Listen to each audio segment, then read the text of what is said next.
को ये बताना चाहते हैं कि कानून की मंशा चुनाव हो और उस चुनाव को कराने के लिए विधायिका से शक्ति लेकर के जो है कि चुनाव आयोग के पास ट्रांसफ़र हो जाती है। जिले के जितने अधिकारी हैं आज चुनाव आयोग के अधीन हैं। उनके ऊपर किसी भी मंत्री या किसी भी विधायिका से जुड़े हुए व्यक्ति का कोई दबाव नहीं होना चाहिए। लेकिन आज हम लोग लगातार घूम भी रहे हैं, जिसकी शिकायत भी लगातार हम लोगों ने निर्वाचन अधिकारी से किया। कल की रात यानी परसों बटा कल की बात की रात में एक सत्ता दल के सांसद के द्वारा चुनाव आचार संहिता का उल्लंघन करते हुए जिस तरीके से मतदाताओं को प्रभावित करने के लिए वो नॉनवेज खाने का, बकरा, मुर्गा और दारू का प्रबंध किया गया, उसकी शिकायत सोशल मीडिया के माध्यम से सभी को प्राप्त हुई। हमने भी इसकी शिकायत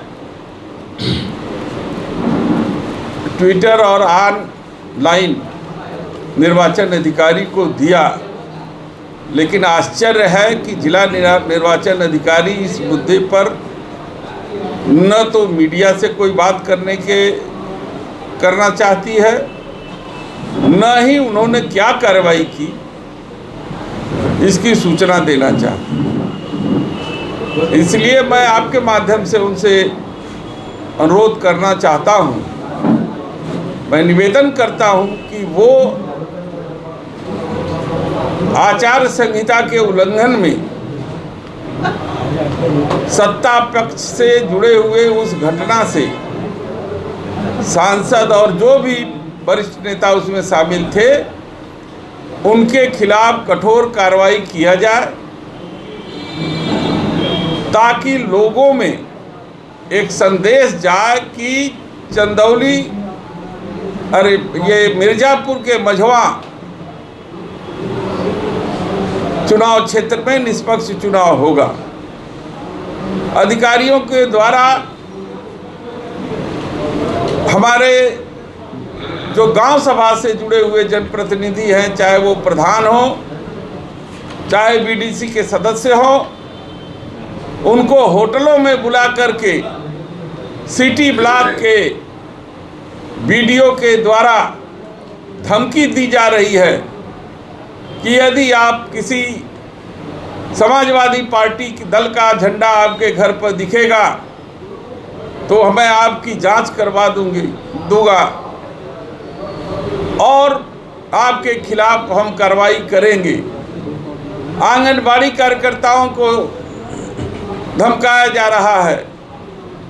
हमारे रेवेन्यू से जुड़े हुए जो कर्मचारी हैं, लेखपाल हैं, बीडीसी के सदस्य हैं, जिला पंचायत का चुनाव लड़ चुके हैं, जिला पंचायत के सदस्य हैं, ये सब मिलकर के और विशेष रूप से लाते हैं कोटेदार, उनको धमकाया जा रहा है। मैं इस कृत्य की निंदा भी करता हूं और चुनाव आयोग से मांग करता हूं कि जिले के जो अधिकारी निर्वाचन में लगे हुए हैं, निर्वाचन अधिकारी के माध्यम से वार्निंग दिया जाए, उनको नोटिस दिया जाए कि यदि वो अपने आचरण को ठीक नहीं रखते हैं तो उनके विरुद्ध कार्रवाई सुनिश्चित किया जाए। और इस तरीके के लोग जो प्रभावित करके, लालच दे करके आचार संहिता का, चुनाव आचार संहिता का उल्लंघन कर रहे हैं, उनको प्रतिबंधित किया जाए कि वो क्षेत्र में कहीं दिखाई न दें। तो ऐसी जब निष्पक्ष चुनाव आयोग करेगा तो निश्चित रूप से हम सब को राहत मिलेगी और मुझे लगेगा कि इस चुनाव में निष्पक्ष चुनाव होगा। मतलब कुल मिला के ये कहना है कि निष्पक्ष चुनाव नहीं हो रहा मिर्जापुर में? निश्चित रूप से जो हम लोगों को महसूस हो रहा है, मझवा क्षेत्र में धन बल और कर्मचारी अधिकारियों के बलबूते ये चुनाव प्रभावित करने की बात भारतीय जनता पार्टी कर रही है, क्योंकि जनता उनसे मुंह मोड़ चुकी है और आज के डेट में जनता उनका साथ छोड़ दी है। उन्हें प्रभावित करने के लिए सारे प्रयास उनके द्वारा किए जा रहे हैं। सर, आप वार्ता कर रहे हैं, आप बार बार शिकायत भी कर रहे हैं, लेकिन आपके जो प्रत्याशी हैं, प्रत्याशी के पिता हैं, वो सामने नहीं आते। जब भी देखिए कोई भी सवाल हम लोग करते हैं तो भागते नजर आते। क्या मैं इस बोटी वाले पे ही कल हमने बात किया। मैं इस विधानसभा मझवा का राष्ट्रीय अध्यक्ष जी के द्वारा भेजा गया प्रभारी हूँ। रमेश बिंद से ज़्यादा जिम्मेदारी मेरी है। रमेश बिंद जी मेरे प्रत्याशी नहीं हैं, डॉक्टर ज्योति बिंद मेरे प्रत्याशी हैं।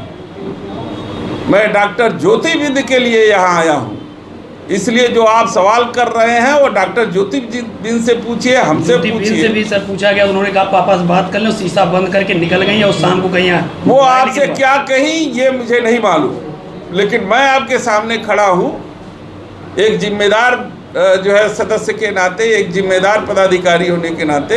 आप जो सवाल करेंगे मैं उसका जवाब दूंगा। तो सर अभी क्या आप लेटर लिख रहे हैं या मैंने ट्वीट भी कर दिया, लेटर लिख करके मैंने निर्वाचन अधिकारी को यहाँ दे भी दिया, लेकिन अभी तक जो ठोस कार्रवाई दिखनी चाहिए वो नहीं दिख रही है। आगे आपने कहा कि सत्ता के एक नेता, कौन से नेता किसके यहाँ ये बोटी बना? मैं किसी का नाम ले करके उसे महिमामंडित नहीं करना चाहता। ये शासन सत्ता का काम है कि पता करे कि कौन लोगों ने वहाँ आयोजन किया था, किसके परमिशन से किया था और क्या काम उन्होंने किया। शिकायत किसकी किए हैं? शिकायत मैंने भारतीय जनता पार्टी के उन नेताओं के लिए किया है। ये मैं कोई घटना घटी, वो घटना सोशल मीडिया पर आई। सोशल मीडिया में एक समाजवादी पार्टी भदोही के सांसद का नाम आया, उनके भाई का नाम आया, भाजपा के, भारतीय जनता पार्टी हुए तो कर रहे हैं, भारतीय जनता पार्टी के सांसद का नाम आया और वहाँ पर जो उनके भाई का नाम आया और उसको संज्ञान में लेकर के हमने चुनाव आयोग को ट्वीट किया है, वही सेम टू सेम, और प्लस अपनी तरफ से कार्रवाई करने की जो है कि मांग भी की है। ठीक सर, थैंक यू। सुन लीजिए, ये महत्वपूर्ण बात कि ये न कहे कि जो है समाजवादी पार्टी के नेता जो यहाँ कार्यकर्ता हैं, राष्ट्रीय अध्यक्ष जी ने ये गमछा ऐसे ही नहीं दिया है। ये अधिकारियों के द्वारा बूथों पर वो लाठी चलवाएंगे न, तो ये दिया है कि इस गमछे से पगड़ी बांध लेना और लाठी बेअसर हो जाएगी, लेकिन बूथ छोड़ के हटना नहीं है। ये संदेश हमारे राष्ट्रीय अध्यक्ष जी का है।